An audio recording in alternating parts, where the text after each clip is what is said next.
All right, this is an article from historian Timithy Snyder called Ultima Thule, Trump in Alaska. I wanted to read a few pieces of this and just highlight a few things. You can check it out at snyder.substack.com.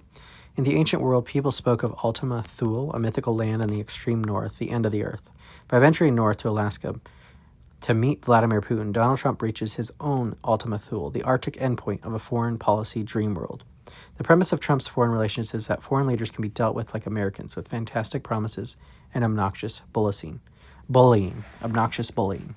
The fantasies do not function beyond America's border. The empty offer of a beautiful future does move dictators who commit crimes for their own visions or affect people who are defending their families from a criminal invasion.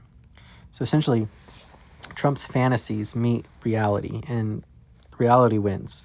And so Trump is operating with a fantasy world which causes other issues. In America, Trump's bullying also does not work abroad. To be sure, many Americans are afraid of Trump. He has purged his own political party through stochastic violence. He is deploying the U.S. military as a police force, first in California and then in Washington, D.C. But foreign enemies apprehend these intimidation tactics differently.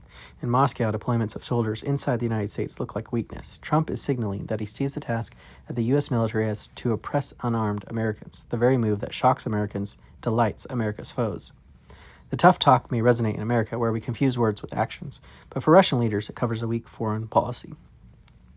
So, let's scroll down here, because essentially he's talking about all of the realities that we're facing, that Ukraine is facing, and that America, in wanting to support them, is also facing.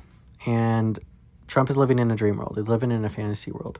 And the question is what is he gonna do when he gets to the edge of the abyss and he realizes that his fantasy, his bluster, his bullying won't cause the type of impact that he's used to getting when he uses those tactics in America. For example, Trump has threatened serious consequences if Putin does not accept unconditional ceasefire. These are words, and thus far the consequences of Trump's words for Russia have been more than words. This all becomes clear now. At Ultima Thule, clear to everyone. Trump had a deadline, and that has come and gone. Trump has threatened all kinds of things against Russia, and they have come and gone.